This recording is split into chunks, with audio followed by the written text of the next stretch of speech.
What's up, everybody? It's time for Swedenborg Live.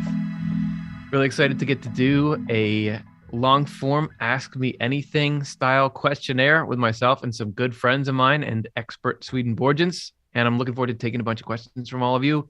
Let's introduce who's going to be in the panel tonight. The suspense. Who's got voted off the island? I'm Curtis Childs, and I'll be your host. And joining me is Cara Dom. Cara, welcome back. How are you today? Thanks. I'm getting over a cold, so my voice is a little strange, but I'm happy to be here and looking forward to the discussion. I'd say the stranger, the better. Thank you, Cara. Great to have you and your translation expertise with us. Next, we have Chelsea Odner. Hi, Chelsea. How are you? Hey, everybody. I'm one of the lucky ones getting to be here. Yeah, I'm doing well. And we have some snow in our area, so I've gotten lots of nice walks in the snowy woods, which has been really fun. So I'm happy to be here. That's great. You're like Robert Frost or something. I was thinking of that. Wouldn't he do that? Okay. And finally, we have none other than Karen Childs with us. Hello, Karen. How are you today? Hi, everybody. I'm doing well. So happy to be here. And yes, we're in the thick of winter here in the Chicago area, but the snow is pretty. And I also enjoy going for walks. So glad to be here with you all. Bunch of poets on this panel tonight. Everybody, I have a cool announcement to make, which is that we had a very special sponsor of today's show, Mr. Bruce Hannify. And because of Bruce making a $250 donation, you get the games for free at home. We don't have to hit that goal to trigger the games. Bruce has bought us a round of games. Thank you, Bruce. We appreciate it a lot. And as part of being a show sponsor, one of the perks is you get a private session with the panel. So we actually just got done hanging out with half an hour for Bruce and getting to learn a lot from him and chat with him. It was just a lot of fun. So thank you so much, Bruce, and everyone watching this show appreciates you doing us a solid. That doesn't mean that money you donate won't still go towards the mission of the Swedenborg Foundation. So should you want to help us out, it's a simple offtheLeftEye.com/donate away. And that will help us as a not-for-profit do what we need to do to get this message out to the world and hopefully change the world for the better. So that's it. You got to get your questions in, or we're not going to have any questions to talk about. Also, we have our Thought Brings Presence segment. So if there's anybody you're thinking of who's recently passed away or passed away at any time and you want to just acknowledge that their spirit's still alive and that they're still out there, we'll see them again someday. Get the name of that person and any tribute you want. In the end, Karen will lead us in that section. Okay. Right? I think it's time for us to go. Okay, let's see if we have a first question. I'm going to open up my little chat here. This first one is from Tina Hansen, who asks, in Revelation 10, John is told not to write what the seven thunders are saying. Oh, yeah, we got to start with a good old technical revelation question. But to write what the great angel is saying. So there is still great mystery. God had not revealed all, or he edited. The Swedenborg discussed limitations on his experiences that correspond or have similarities to John's when receiving the revelations. Okay. Is Swedenborg, is it full access, or did he ever get a classified label on things that he couldn't share with us? Karen, what do you think? Yes, absolutely.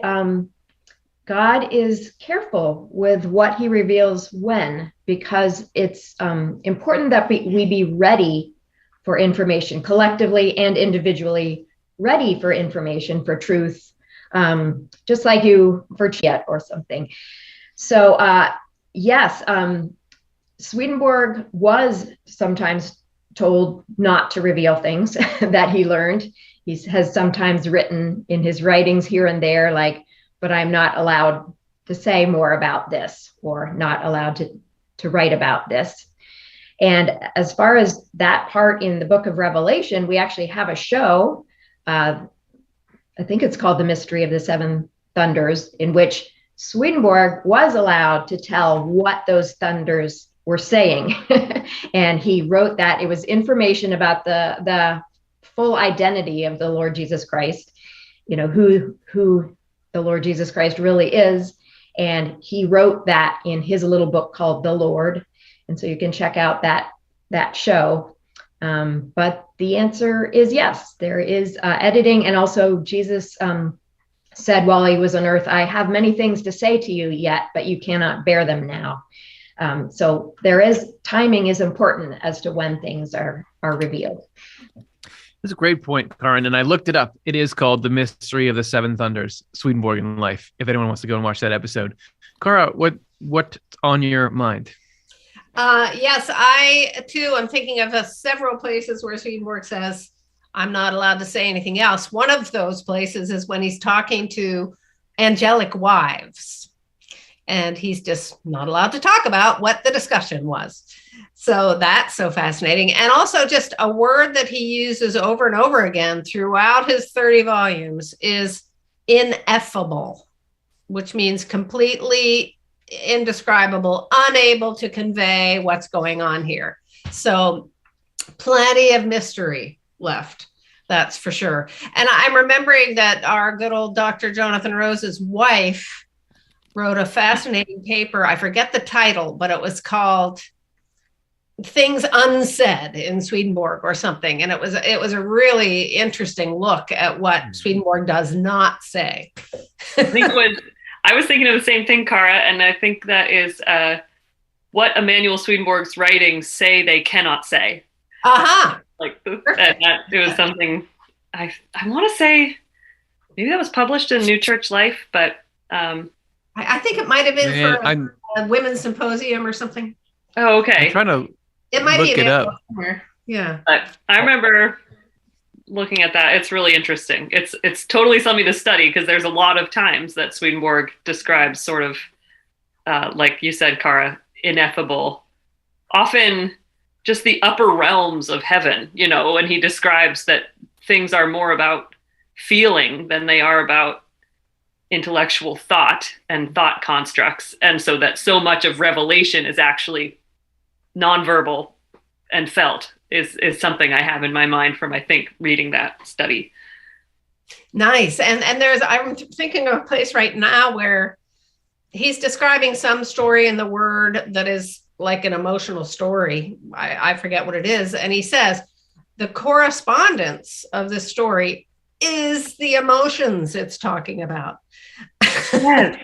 So, yes. Somehow it's just like the feelings that are beyond words sometimes that is the message. Yeah. What is it that you've done to me? I believe it's Pharaoh. No, somebody's saying, what is this you've done to me? Maybe it's Joseph. And that's the emotion. That was stuck in my mind, I think. People can look it up. Correspondence is the feeling. Yeah. Is that feeling that Joseph had was the same feeling that Jesus had when he realized that some of the stuff that he'd learned wasn't going to be able to travel the distance with him or something like that. So there was that same emotion tied the two together. Nice. I got to say something. Thanks to Jonathan, we're on the board. We have a donation come in from Jonathan. We appreciate it very much. And then Myra made a donation as well. So they both realize that your dollars go just as far now towards helping the mission. If any of you want to add to our unnecessary but very much appreciated donation total here, it's offtheleft.com/donate. And Mira gave in honor of Robert. She said, "Goodbye, Bob. I'm happy that you were here and I got to meet you." Oh, bless it. Yeah, thank you for sharing the memory and the still continuing legacy of Bob here. We appreciate it. Okay, let's do another question. Oh, Karin, did you want to say something else? Oh, just a last comment that you guys were touching also on. There's some things Swedenborg was not permitted to write because we're not quite ready yet, but you were also touching on sometimes he just couldn't put it into words. And there was a interesting thing in Heaven and Hell I came across where he was saying he would be raised up into a higher level of consciousness and it would all be so clear. And then he was frustrated. The translation said, but I resented when I was back in my earthly mind. I couldn't recall it enough to write it down. So there are things that are just on a higher level. We might have to wait till the afterlife to really get those things. There's also a number of times in his journal of spiritual experiences where he is censoring particularly disturbing things. He'll say, I'm not permitted to describe something hellish because it might give people ideas. A couple of times he says that, or it's just too, I can't describe it because it was too negative. So he has that as well. He has sort of both ends of the spectrum that are out of bounds for us as readers.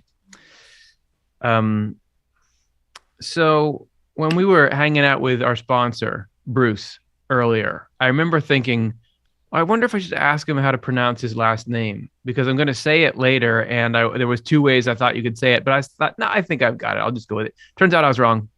It's really Hanafi, not Hanafi. I was just going with my pronunciation of Spotify.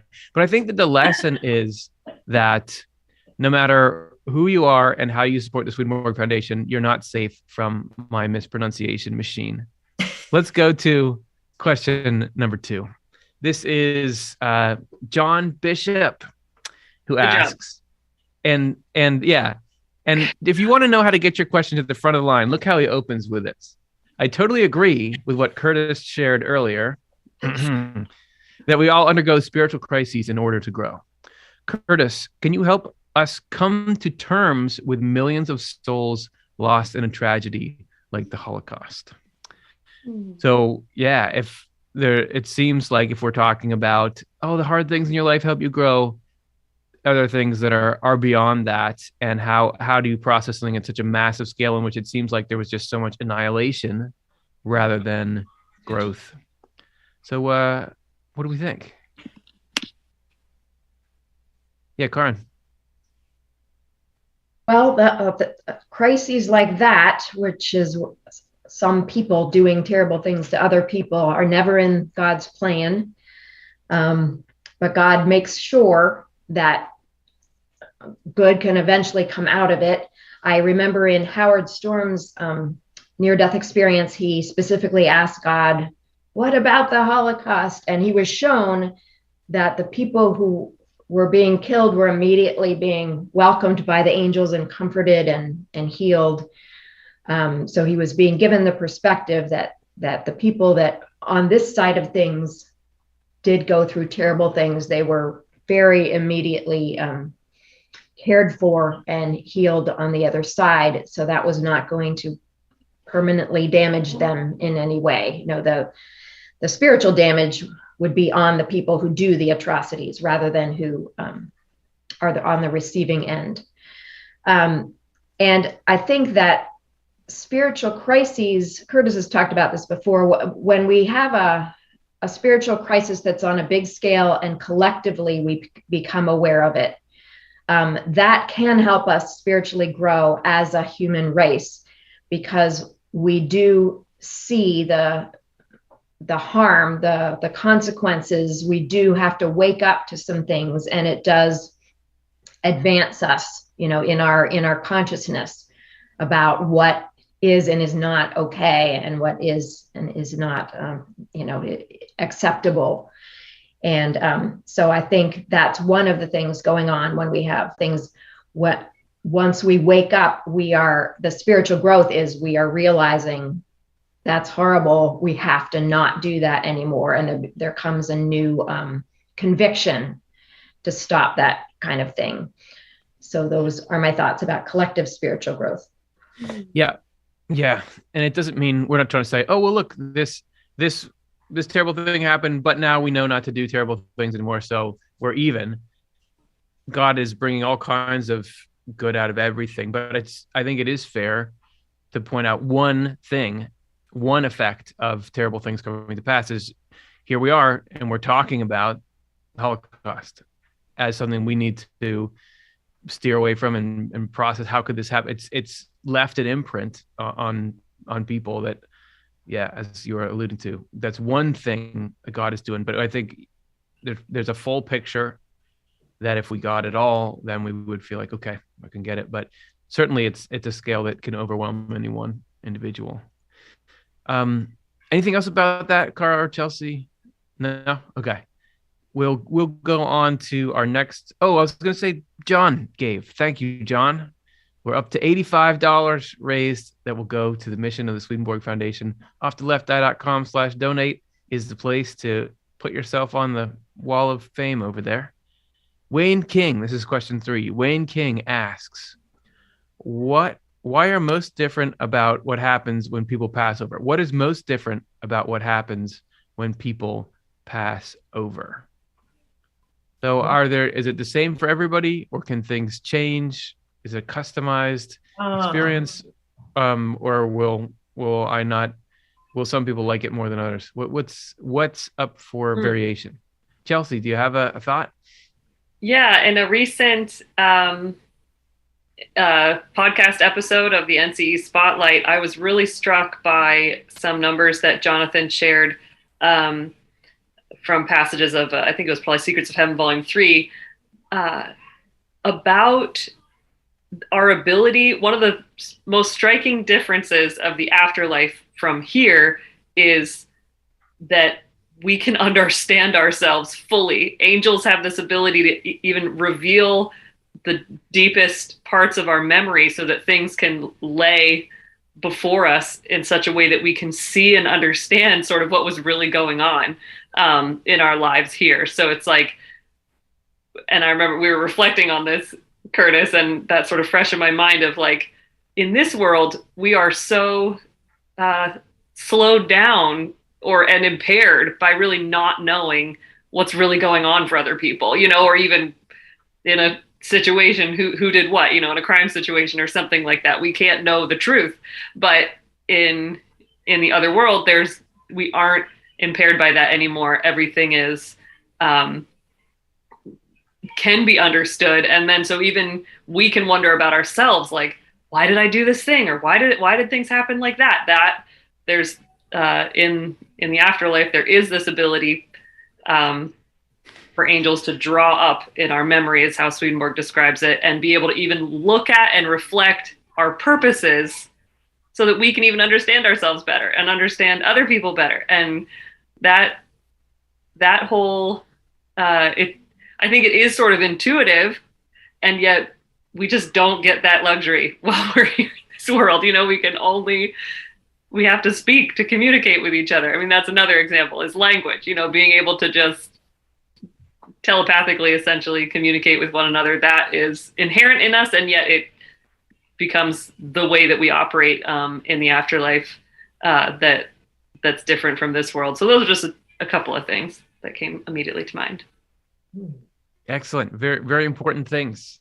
Yeah, I feel like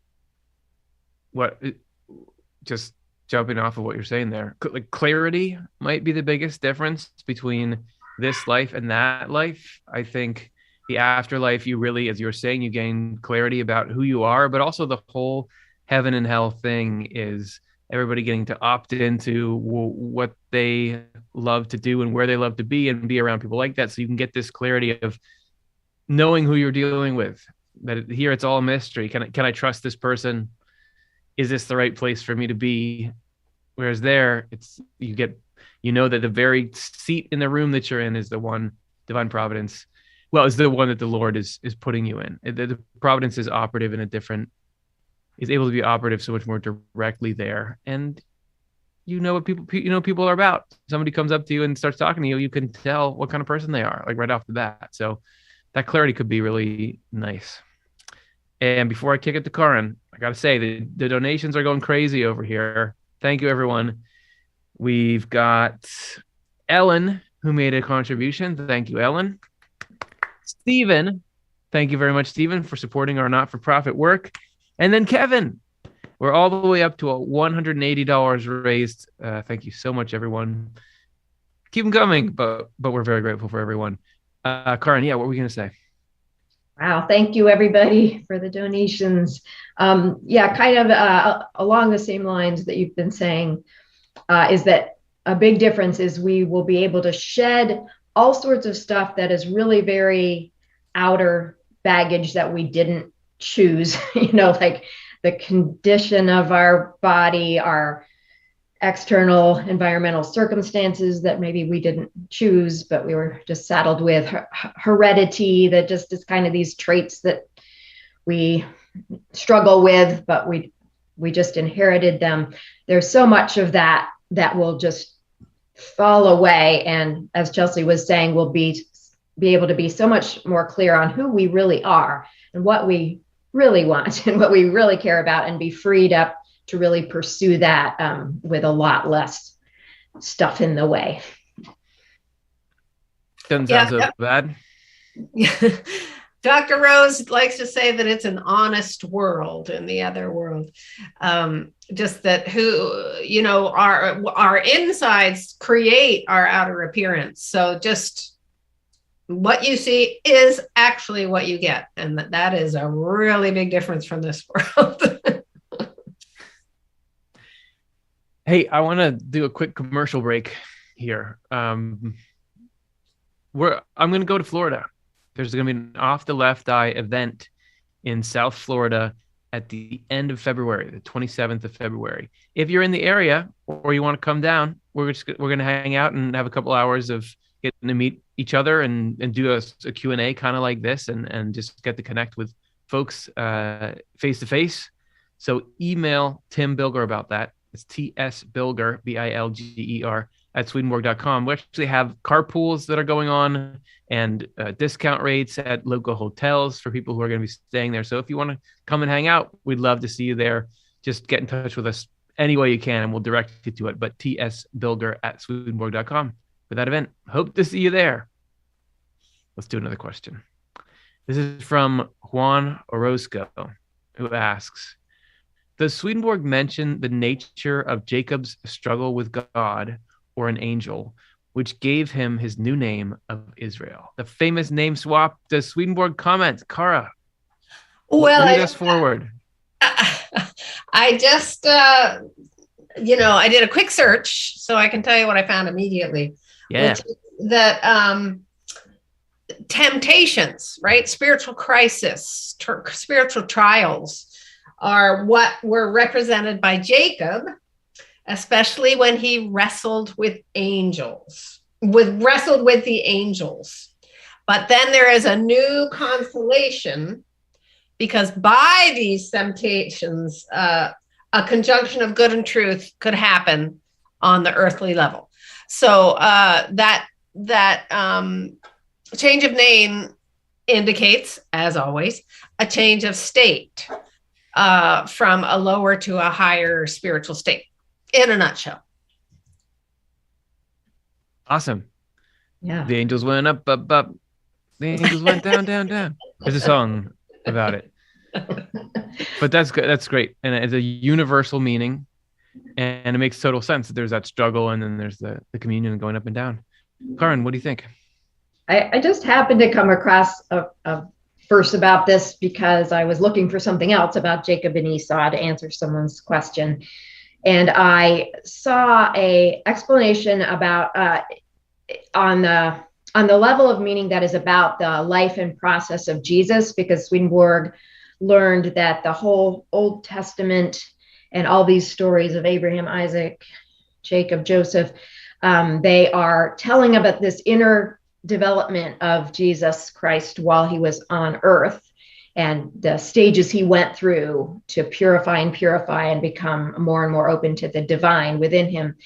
And this was talking about how this story of Jacob wrestling with the angel was actually about when Jesus, Jacob at that point is representing Jesus developing or bringing his more earthly level part of his mind into more being more open to divinity. And that did have to involve a lot of temptations and struggles, because he took on and inherited a lower mind like all of us have. And there's a lot of negative stuff in there. And so Jesus worked through that, wrestled with that to purify that level so that we all could. But this story was actually representing Jesus in that process. So he's bringing the hells back into order through these struggles. Like he's facing each area of hell and bringing it back into order, because things had gotten very chaotic. But when he's wrestling the angel, it's actually a glimpse of that he also had to wrestle with the heavens sometimes, meaning the heavens and even the angels are not perfect. They still have, they have imperfections. They have things that are not perfectly in order because they are not the divine, they're not God. And so, strange as it sounds, this is actually a glimpse of that. Sometimes Jesus was wrestling with angels, meaning just the heavens needing to bring those also into better order, because the whole spiritual world had to be brought into better order when Jesus was on earth, from the bottom of hell to the top of heaven. Everything was being brought back into order. And through that struggle, like Cara mentioned, Jesus was also developing further, and that's reflected in the name change from from Jacob to Israel, a more advanced stage of glorification or purification. Awesome. Thank you, Karin, for those thoughts. There's always these layers of meanings in the word. So it's cool to hear about the different parts of it. And I really love that Jesus had to contend with heaven a bit. I know recently during another Q&A that we were doing, somebody asked, well, if there's this equilibrium around you that heaven and hell are causing, does that mean you can never go up? But because you have to stay in that equilibrium, but it's really that you go up high enough and higher things are the things below you now. So God was so high up that it was actually the highest angels were bringing him down a bit. And I kind of like it, because if heaven hadn't needed any help after Jesus went and saved the human race, like you were describing, it could be like, look at that. The hell was causing all these problems, but we up in heaven, we didn't cause any problems. So we're look at us, we're so great. But it's like, nope, all the glory is God's. Like God did all the work. Nobody in the end didn't need some work done on them. It's kind of nice. Chelsea, what do you think? Yeah, this is one that this story, I just want to see how the question was asked again. Yeah. What Swedenborg says about it, that it's one of those ones I think of often, and it's connected to what Cara was saying about the struggles that we go through. Because I find myself, there's the thing that Jacob says, which is, I'll not let you go unless you bless me. That's what the way he gets his new name is that he's not going to stop this wrestling until he gets a blessing from the angel.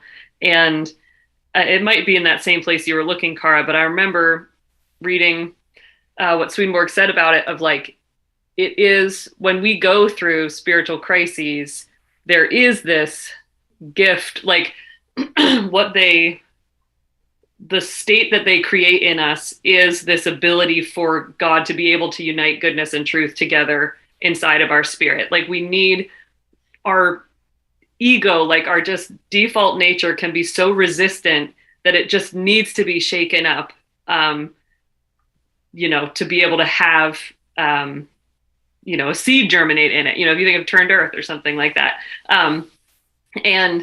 And so, but when we go through the reality of spiritual crises and like tough times and trials and stuff, inner turmoil and trials, it can be so agonizing, and we can feel out of control of the outcome. Like it feels like, because ultimately Swedenborg says those trials, we get led to the point of surrender, of total surrender. That's when we actually are victorious, he says, or when it's good for us is when we've like really surrendered and let go, and that feels very uncomfortable.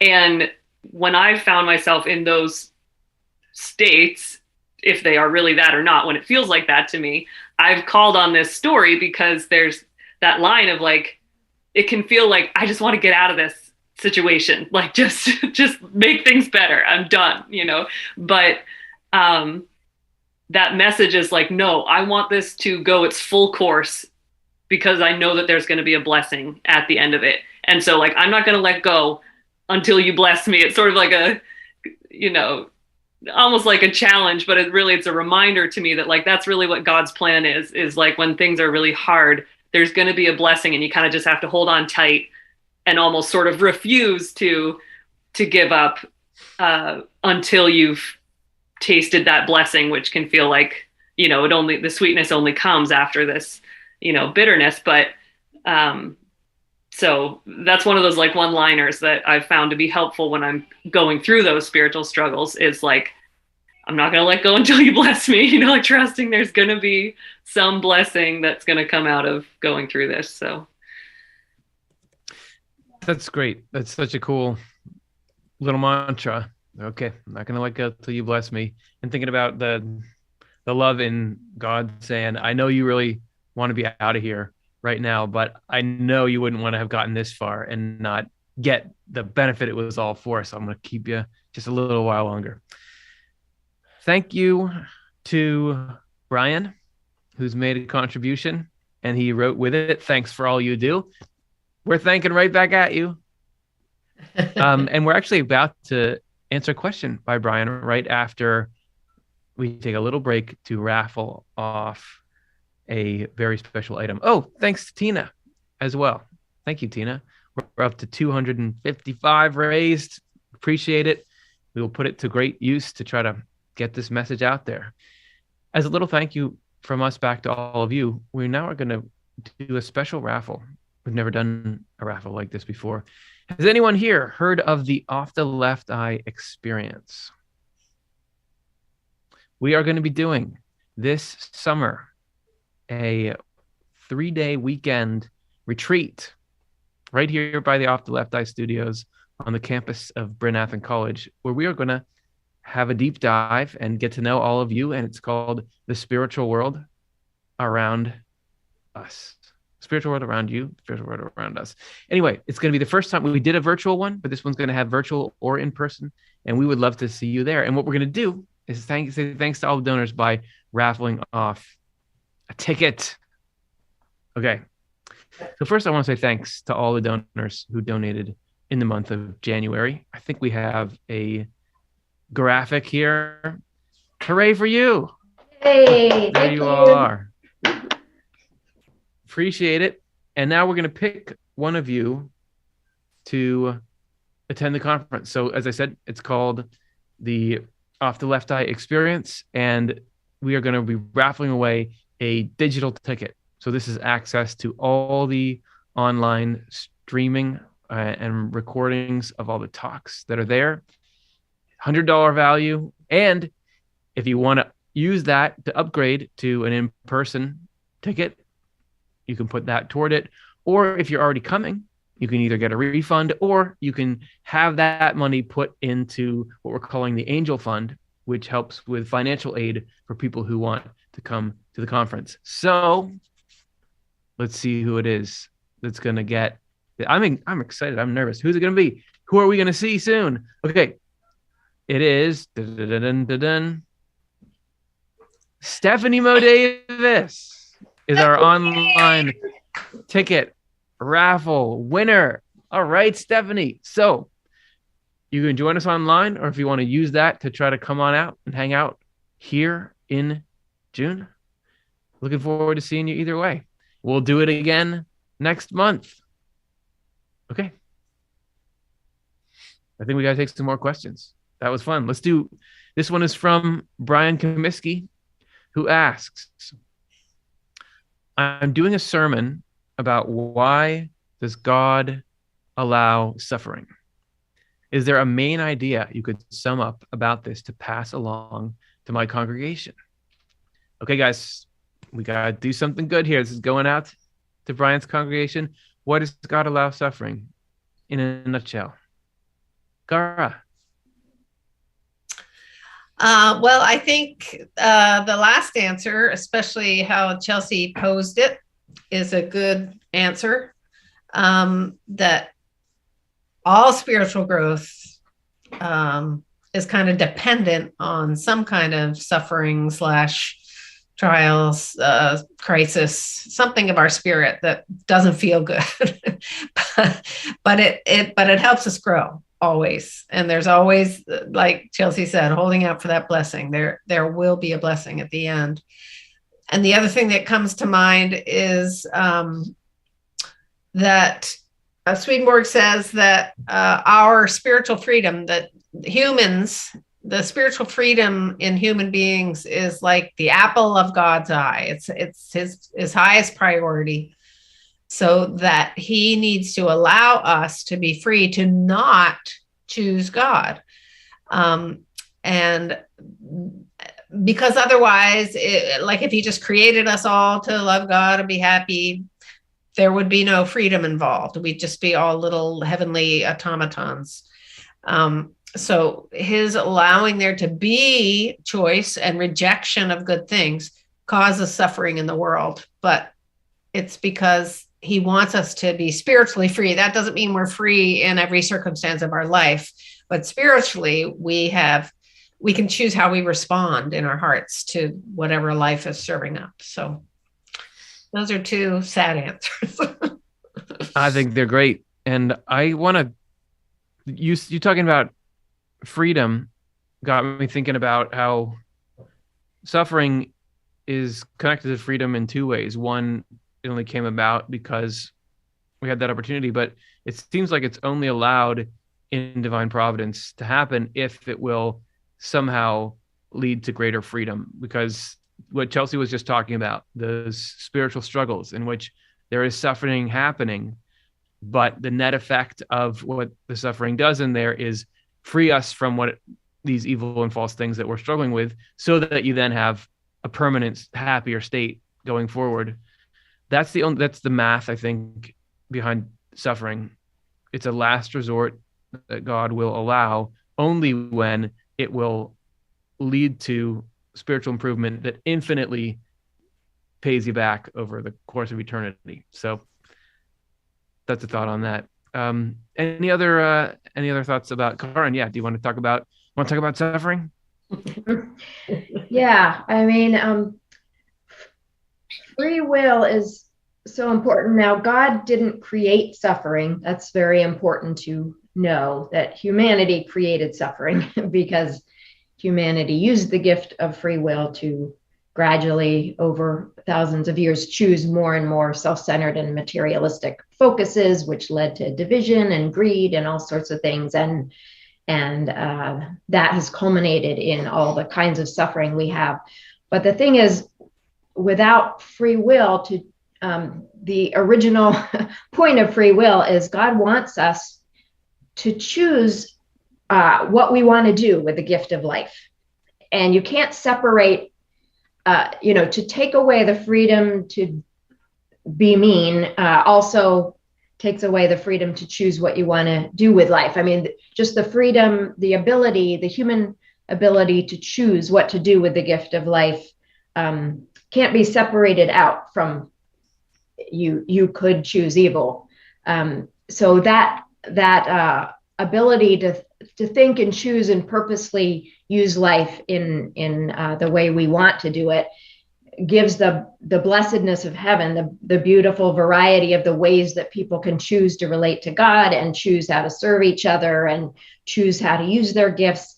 That's so important to happiness. Like, there can't be happiness if you're just forced into doing something without having any choice in the matter of what kind of relationships you have and how you relate to God and what you do with life.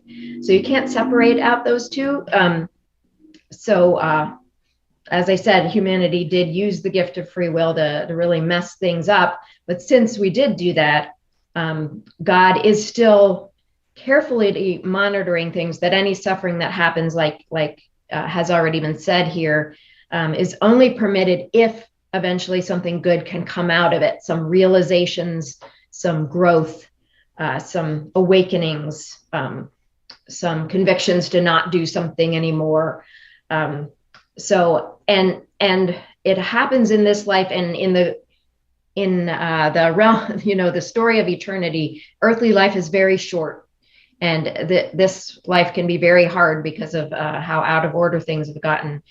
but we can trust that any suffering that happens here will have this blessing in the end, like Chelsea was saying, some growth and strength. And when that suffering is gone and the tears are wiped away, as the book of Revelation says, and we won't remember the suffering anymore, but the growth and the strength and the blessings will be with us to eternity.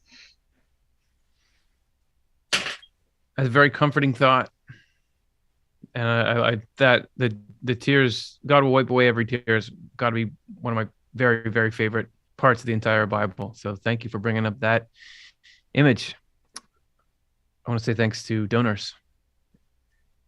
Tina, when Tina gave, she did say thank you along with her gift. So we appreciate it very much, Tina. Then we had Christy give, and she said, so nice to be with you tonight. It's nice to be with you as well, Christy. Rosemary gave after that, and she said, off the left eye, thank you. You have helped me so very much to navigate the sea of grief in honor of Hamilton and Ronnie. Oh, So thank you to everyone. And I think I just saw that Catherine gave as well. And so now we're up to $365 for every day of the year. Thank you so much. offtolefteye.com/donate to help us as a not-for-profit do what we do. So this is question number 6 from Matt Klein, who asks, with so many translations of both the Holy Scripture and revisions, does Swedenborg address what deeper meanings are harder to discern or may even be lost with the limits of languages and time? What is it? Schmittius is the best Bible. Karen, did you have something to say? Yeah, I don't recall Swedenborg directly talking about varying translations and things. I know that he learned Hebrew and Greek so he could check in with the original languages, and that was important. But yeah, as far as the deeper meanings are harder to discern or may even be lost. I mean, I know I kind of count on checking in with Swedenborg for some significances in a translation of a word. For instance, there's places in the Bible that talk about the heart and the kidneys, and in some translations, since that's in the original language, it's saying, God, doing things with my heart and my kidneys, and that's in the original language. But in some translations, I guess because that seems just so weird to talk about kidneys, it's translated mind or something else. That actually relates correspondentially, but I think that I appreciate having Swedenborg's information as much as there is there to just learn why it is important to have that be the word kidney. But that said, I just feel like we shouldn't worry too much about, do we have, because sometimes people write in and ask, what's the best translation and everything. And I think we can get over worried about that because I feel like any translation has enough there that you could feel God speaking to you. The main thing about Scripture, of correspondences, is a important and fascinating knowledge to apply to the Scripture there. But the main way you're connecting with God as you read the Bible is through the emotion that you feel there, and when you feel something speaking to you, and that could really happen through any translation that you're fond of. So I feel like it's kind of it's a good and important thing to learn correspondences and what the specific words means, but also I think we don't need to get too overly worried about it, because trust that God can speak to you through the imperfect translations. Everything in this world is an imperfect vehicle through which God reaches to us, but God can do that, reach to us through the imperfections of this world. What was that Russell Crowe movie? A Beautiful Kidney, wasn't it? Hey, I want to say when Catherine donated, she said, in memory of Peggy, in honor of my sister who went to heaven January 19th. Oh. So thank you, Catherine, for honoring her here. Mm-hmm. Okay, Chelsea, did you have some thoughts on this? Yeah. I was thinking about how, like, what does Swedenborg address it? And things will be lost with the limits of languages and time. And really, revelation only gets lost with our ability to connect to love and truth through it. Like we kind of lose our ability to get the spiritual nutrition that we need from it. And that's what Swedenborg says led to successive revelations in the world, that the original, it's just life itself. The world, the natural world around us was the revelation that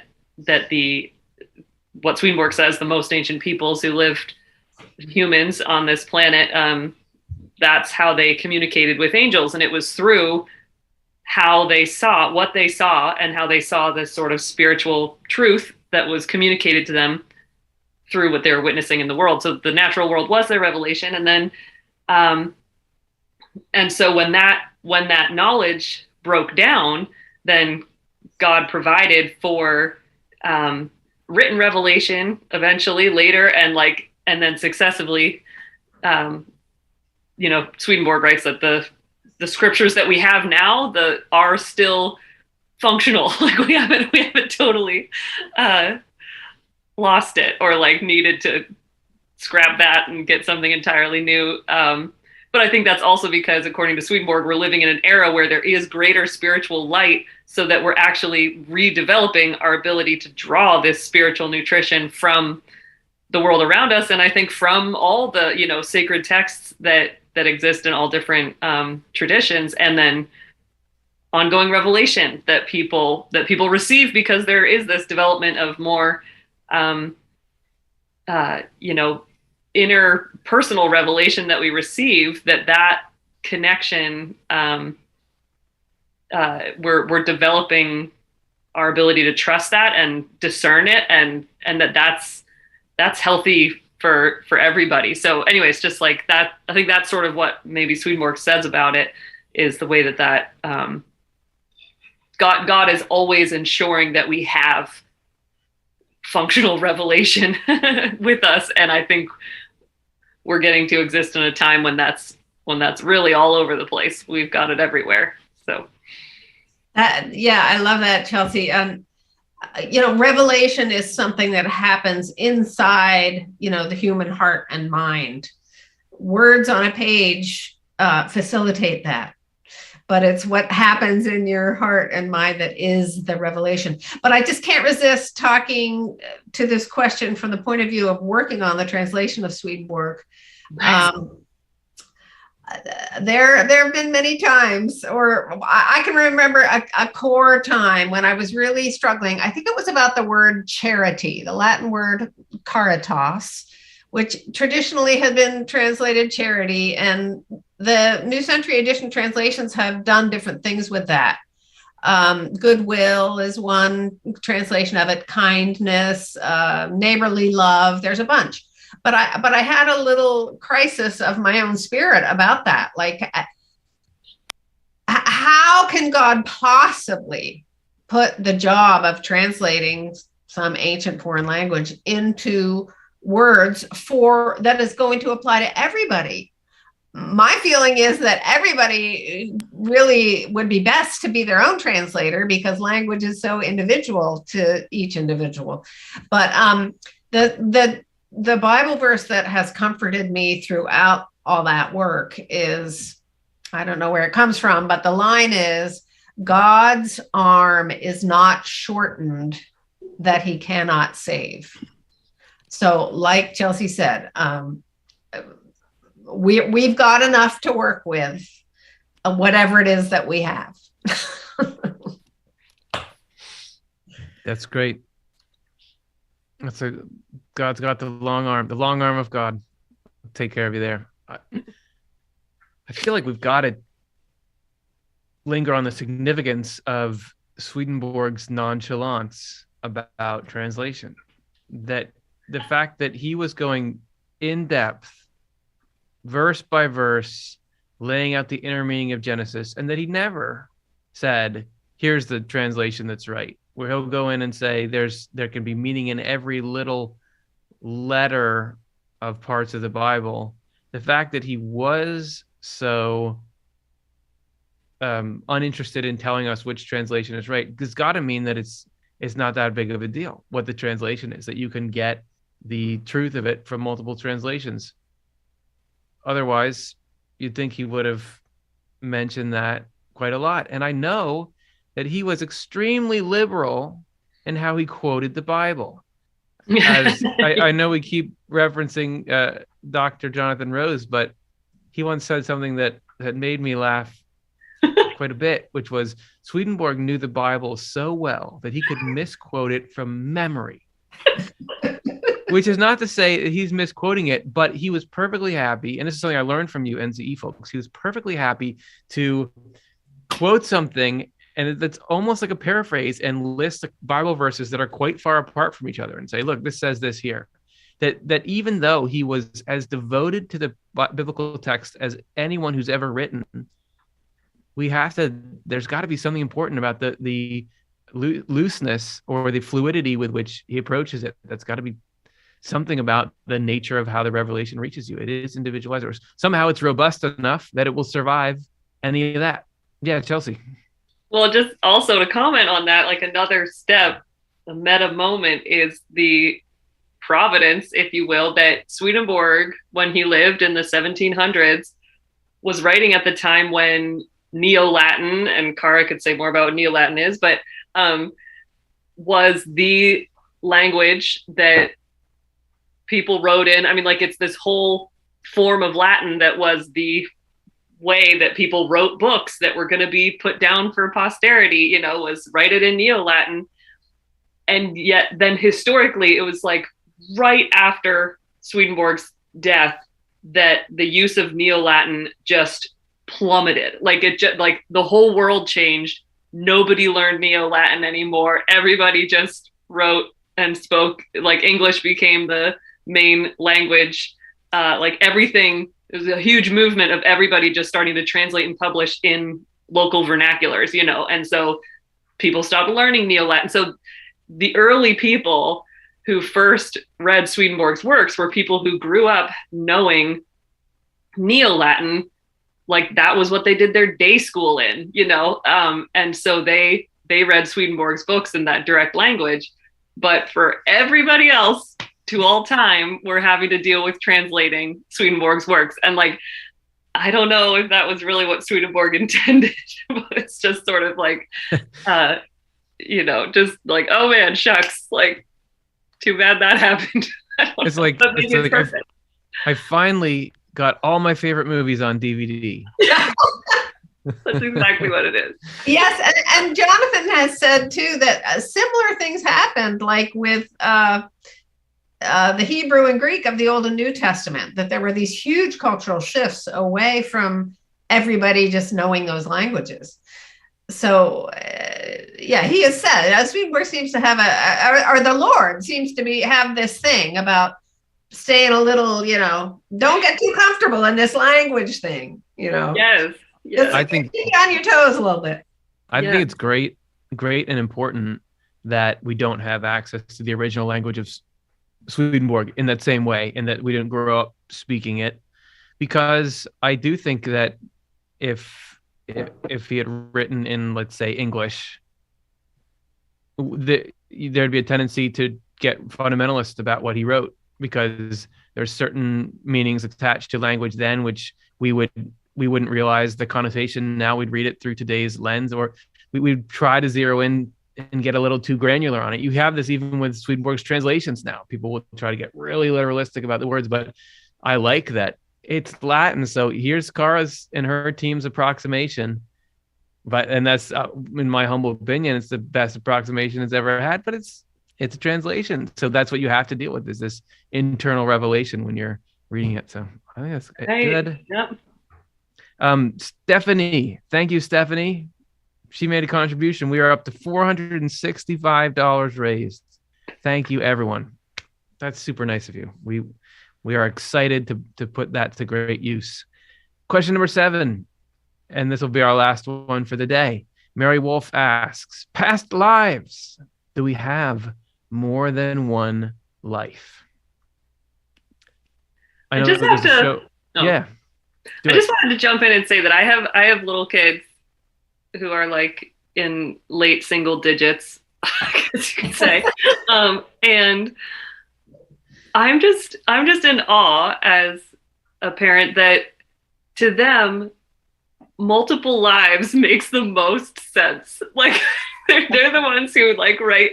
They're just like, so when I die, will I come back as a blank? Like nobody's teaching them the principles of reincarnation. So I'm just curious as an observer that it's such a, I wonder about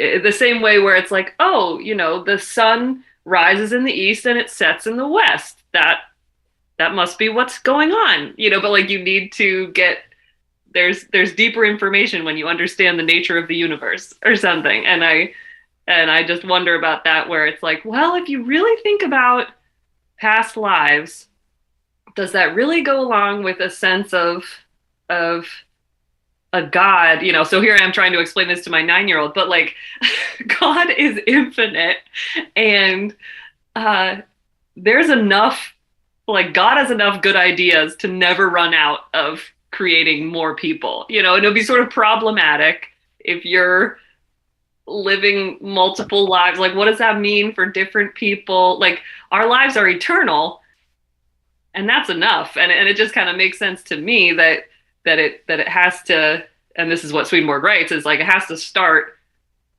you got to start with a vessel in the physical world, and that's your beginning point. And then you get to grow to eternity. And his the perspective, what he writes about how we can connect to, like, it makes more sense to me that we have this vast spiritual community network of ancestors and connections and spiritual associations that are affecting our lives. So like, in a sense, I was talking to a Jewish woman about this sort of Jewish concept of reincarnation that went very similar to like, that you're born with sort of a portion of the soul of one of your ancestors, like how that gets carried on. So there's like, I think there is a way that we're deeply and intricately connected with the people who lived in the past, but we are ourselves. So there's kind of a both and a little bit, I feel like, but it's not quite like I need to tell my 9-year-old, like, what is she going to come back as when she dies? I don't know. So. Grasshopper. Yeah. One of my wife's friends was once saying, my wife told me this story, that one of her friends was saying, hey, do you remember when we were da-da-da-da, and then we did da-da-da-da? And my wife and her friends were like, that's an episode of the show Friends that you're describing. We never did that. and that is a little bit, I think, Swedenborg's take on the past lives thing, is like, just that here, as you can see, that you can imbue stories. And also, my dad, when he was young, was convinced he had fought in World War II, because that's what my granddad had done. And I think my dad absorbed those stories. And when he was a little kid, he was like, yeah, I've been in the war. So you see little flickers and hints there of, I think, Swedenborg's answer to this pretty widespread phenomenon where people will have some kind of memory of a past life, is that where that network Chelsea was talking about is there, and we can get really wrapped up in it. But Karin, I'll give you the last word here, and then we got to move on to our games and things. Yeah, Swedenborg does explain the seeming phenomenon of remembering past lives as you are tuning into the memories of people you are spiritually connected with, who are in the afterlife. And I just think, to me, coming back and being born as a different person is just a chaotic and confusing sort of concept. Because what about all these relationships and things? But I think that the thing is, each one of us is just so unique and needed as this particular individual that can continue to evolve and unfold and expand forever, that we don't need to be anybody else. We are ourselves, this unique expression of God, one of God's aspects or God's feelings. And we're needed as that individual to keep on expanding forever. And so that's our one life that will keep growing and expanding and be more and more exciting as we go along. Well, and speaking of lives that go on and continue, I mean, this is the spirit of what we're about to do here, which is the Thought Brings Present segment, is that those people that we loved are still those people somewhere on the other side here. So let's take a minute to talk about those we're thinking of.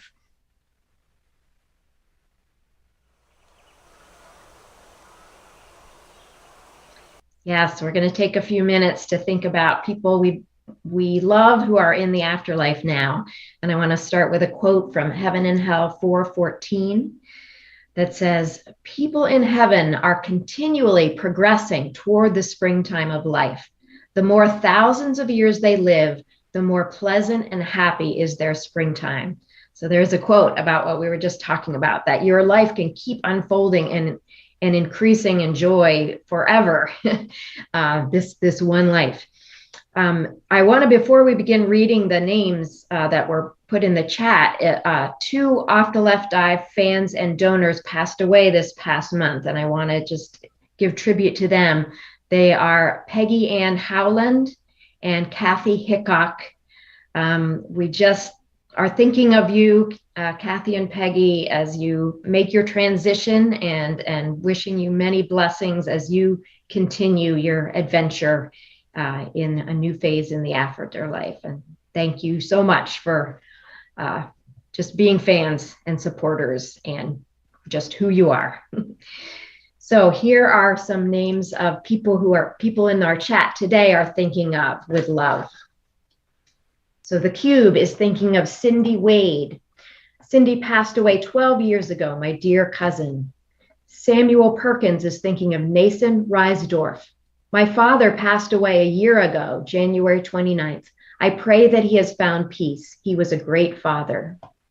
Edie Cooper is thinking of Robert Cooper. Hello to my dad who passed away in 2009.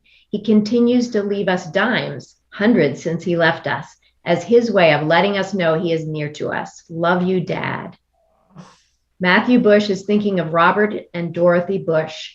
Both my separated parents passed relatively close to each other a little over 4 years ago. I miss them both dearly. And I remember Robert being in our chats before he passed on. Joe D is thinking of David. Love to my late husband, David, 10 years ago in April and lost so young. Happy he's free of all this silliness, but so much love here still. Rita Gabriel is thinking of Mary Kay Pocock. My dear friend, returned to spirit on February 1st, 2014. Miss you in so many ways, but I know we will hang out in the afterlife. And finally, Tina Hansen is thinking of Dolores Marie Clark. Thinking as every day of Dolores Marie Clark, my beautiful grandmother, my everything during her birthday month. I am who I am because she loved me. And that's a beautiful note to end on. But we are changed because of these people in our lives, and they're still with us. Thank you, everyone, for sharing that. Awesome. Beautiful sentiments. Appreciate everybody being willing to let us a little bit into the lives of these wonderful people that we're thinking of here. It's time now for our games. Again, these were brought to us by our sponsor, Bruce Hannafy. Thank you, Bruce, for making this happen. We're going to start with just a game that I get a warm feeling when I think about, which is grading Swedenbot. All right.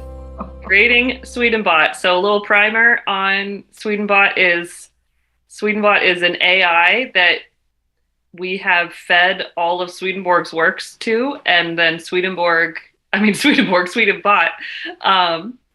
has absorbed them and then composes his own theological works. And then these are excerpts from his writings. He has his own summer house that he writes in all the time.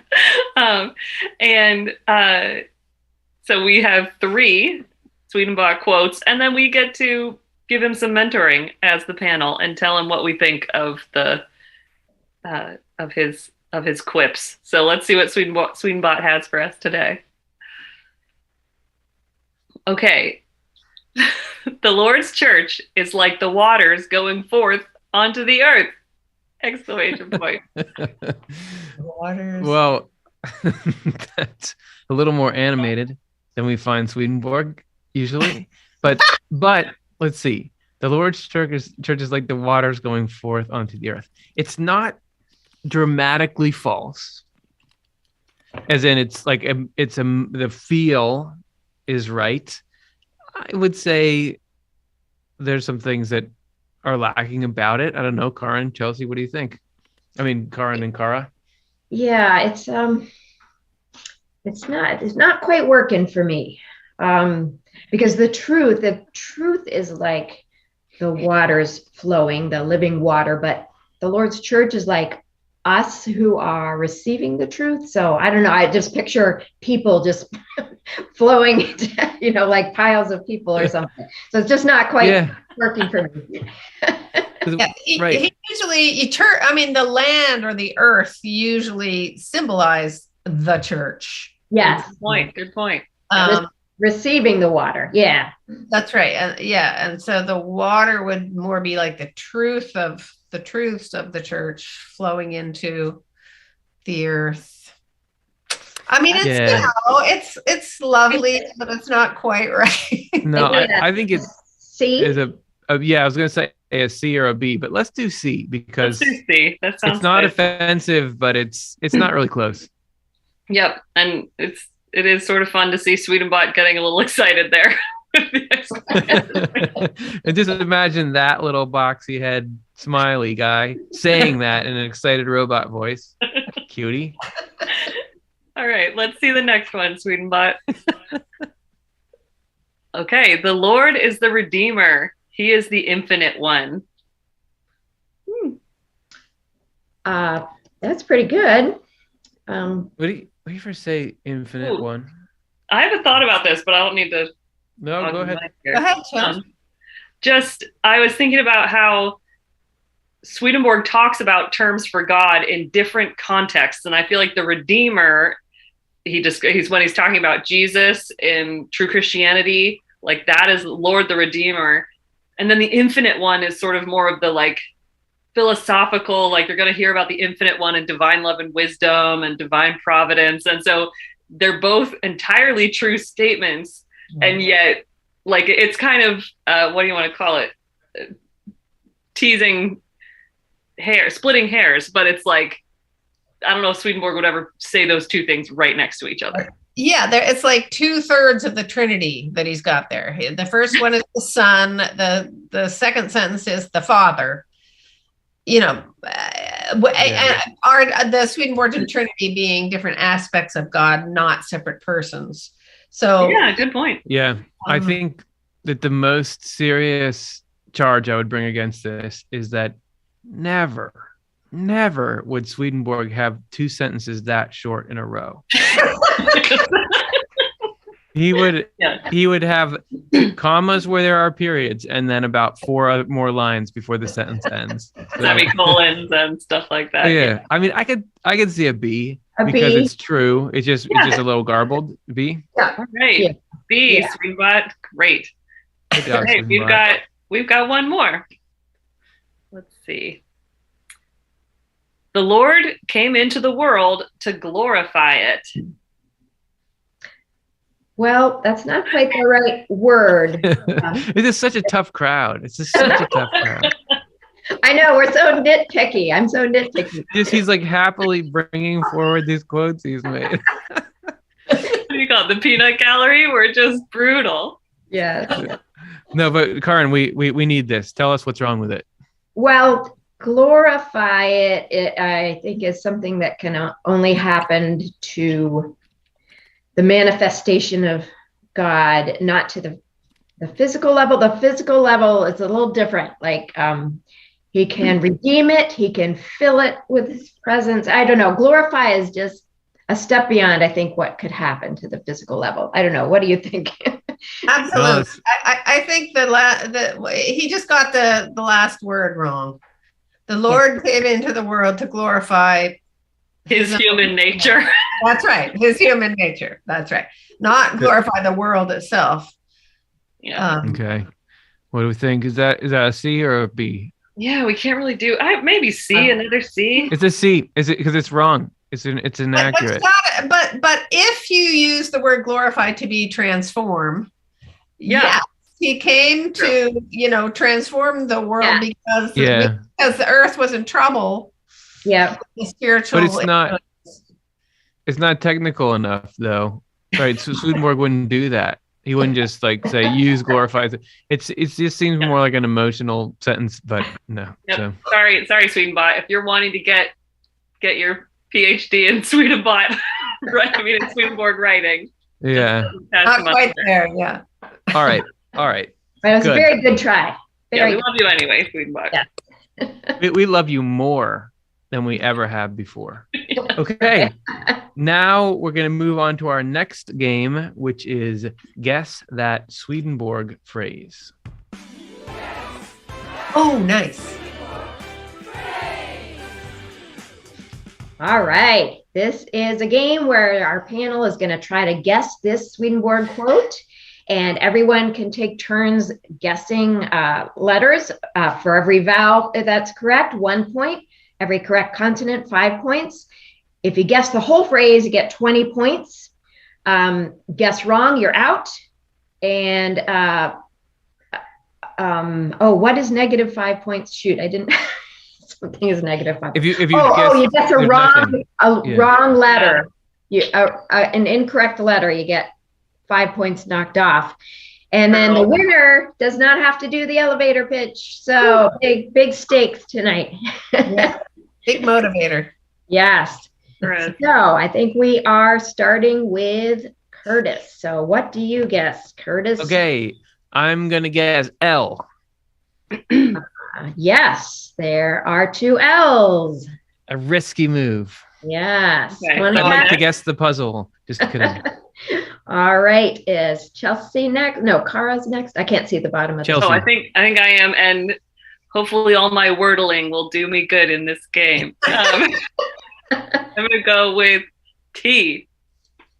Yes, there are 5 T's. Woo, that was a good guess. Nice. All right. Still hard to guess, though. Kara. Oh, how about out of the blue? F as in Frank? No, S as in Samuel. Okay, yes. Swedenbot. 3 S's. 3 S's as in snake. All right. We have our S's popping up. Oh. Okay. They're in there. Okay. Yes, there they are. Okay. All right. We're back to Curtis. What do you guess? Okay. I'm going to guess R. There's 1 R. Wow. One Come on. R. Wait. All right. All right. On to Chelsea, who is currently in the lead. What do you guess, Chelsea? I'm going to guess H. Yes, 3 H's. Yes, Nice. H's. All right. And Kara. Ooh, Chelsea's pulling way ahead. How about a W? 1 W. Yes. Yes, 1 W.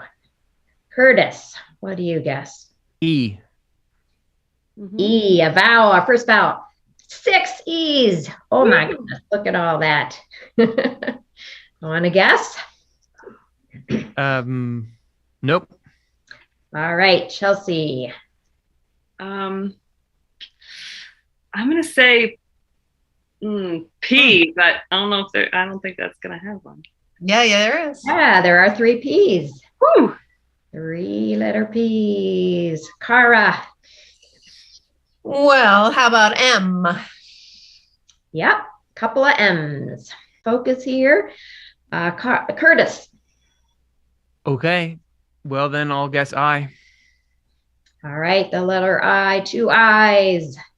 Curtis is helping us with the vowels.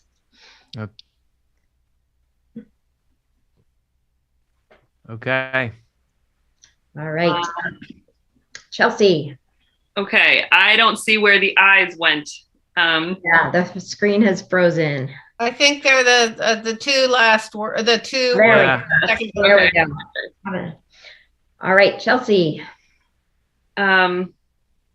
This is Swedenborg we're quoting here. I know. Yeah. Yeah. I'll give you a little hint that there would be commas in this one. Okay.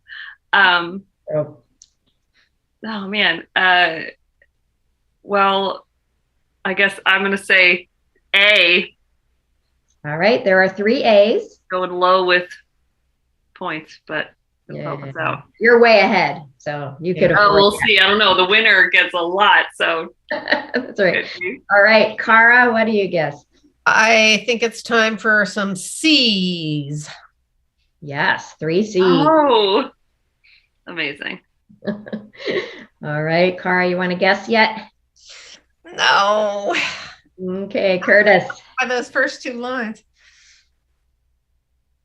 Yeah, right. So N. And yes, 3 N's. Okay. Curtis, want to guess? Nope. Okay, Chelsea. Well, D. Yep, 4 D's. Okay. Lisa. Okay. All right. Oh my gosh. Yeah, no, I'm not going to guess, but it's right on the tip of my tongue. Okay, Cara. Yeah, I think I'm going to guess a Y and then guess it. All right, 1 Y. Please, though, do not muddle your concepts with time and space. Ding, ding, ding, ding, ding. Oh, wow, that's great. That does not sound like Swedenborg to me, but yeah. Swedenbot would have got a low grade for that one. It's in Divine Love and Wisdom 51, so you can look it up. But yeah, that was not as your typical phrase from Swedenborg. yeah. He's appealing to us to please. He's trying to explain something, but he is trying to say, please listen to me, but try to not muddle your thinking with. That's a good one. Yep. Yeah.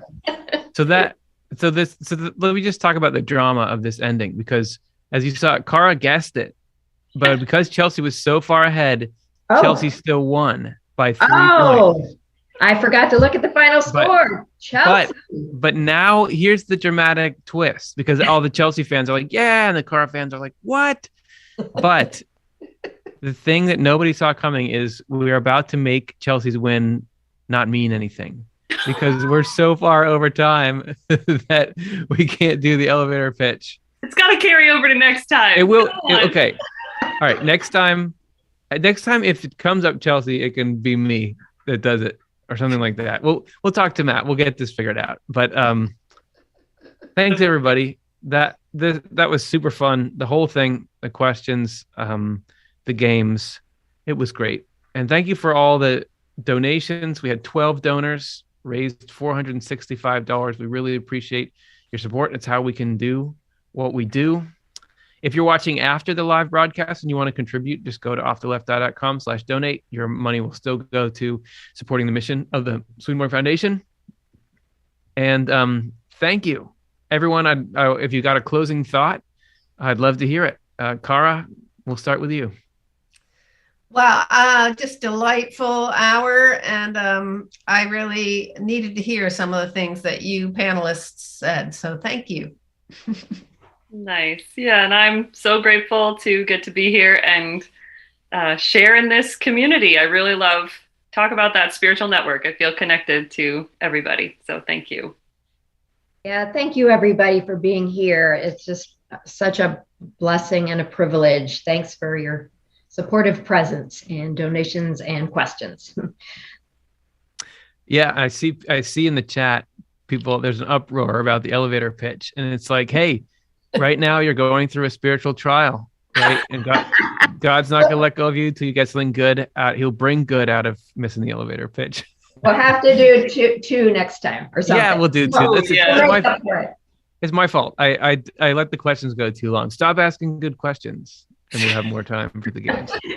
Maybe All we right. can do one in the middle at the time of the raffle. We'll do Yeah. or something. We'll figure something out. Thank you, everybody. See y'all later. Okay. Bye. Bye-bye. Good night. Hi, everybody.